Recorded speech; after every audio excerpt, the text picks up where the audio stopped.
रतिहा भर बीत जावे। गाँव के गली में घूमत रहे वो तोर रद्दा तकत रहे वो। कहाँ गेस मोर संगी तू पूछत मन हथके वो। तोर हंसी के झनकार में मोर दिल बंधाए रहीस। अब सूनापन छागे है जियरा मोर रोवत रहीस। तोर बिना नींद नहीं आवे दिल मोर रो रो जावे। मोबाइल में फोटो दिख देख रतिहा भर बीत जावे।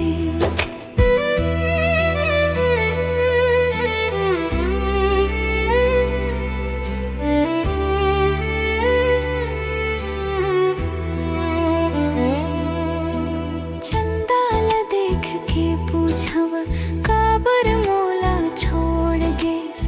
तोर संग जैन सपन देखे वो कबरोला तोड़ गेस। रात अंधियार हो जाथे सुरता तोर जग जाथे।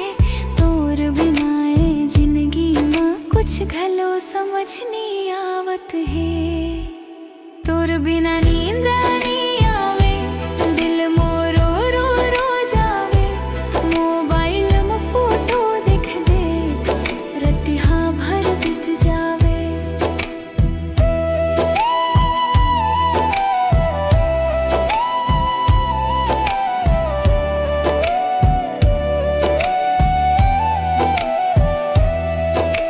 मोर दिल के बात ला कागज में लिख के रोठोवा। तोर नाव हर लाइन में हर रोज मैं जपतोवा। काबरे माया होइस काबरे दूरी आइस।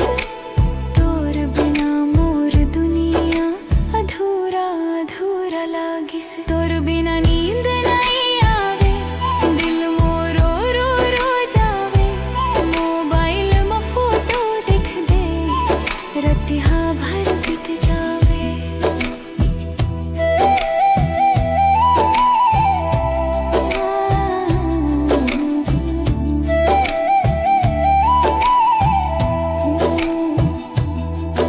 अग लौट के आ जाबे तैया गले लगा हूँ।